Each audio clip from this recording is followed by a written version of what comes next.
rajaynaynaa Soomaaliya muddo 4 sano ah inay ka hormarayso dowladaha Afrika waxaan xaqiijinaynaa muddo 2 sano ah shabaab inaan dalka ka ciribtirno waxaana saaran oo tahay magaaladan aragtaan oo burbursan 4 sano gudaheeda inaan ka soo saarno magaalada ugu nadiifsan magaalada ugu qurxoon inaan ka soo saarno 4 sano joogaya mana soo sharaxayo nomination daba qaadan maayo jid la xiraayo ma jiraayo oo la yiraahdo khilaafaad madaxweyne iyo prime minister ah dowladdan waxay ballan qaaday khilaafaad inuusan jirin in aqalka sare ay caasimada Muqdisho ay ku yeelato matalaada ay mudan tahay World Bankiga bankiga adduunka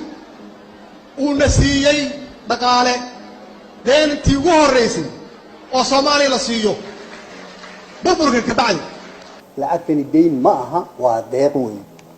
read my lips aniga ciidanka hadda isku haleen waayay Soomaaliyeed oo aan tababaran waay 4 sano waa inta ugu sahlan ogow maxaa adiga nabadgelyo guud iyo shacab guud nabadgelyadiisa xagee ka keenaysaa adigii baaba isku haleen waay ciidankii Soomaaliyeed waxyaabaha ay qarxiyeen haday yihiin hoteelo haday yihiin guryo inaan dhisno annaga maxay annaga ka masuula annaga ilaalin weyn nabadgelyadii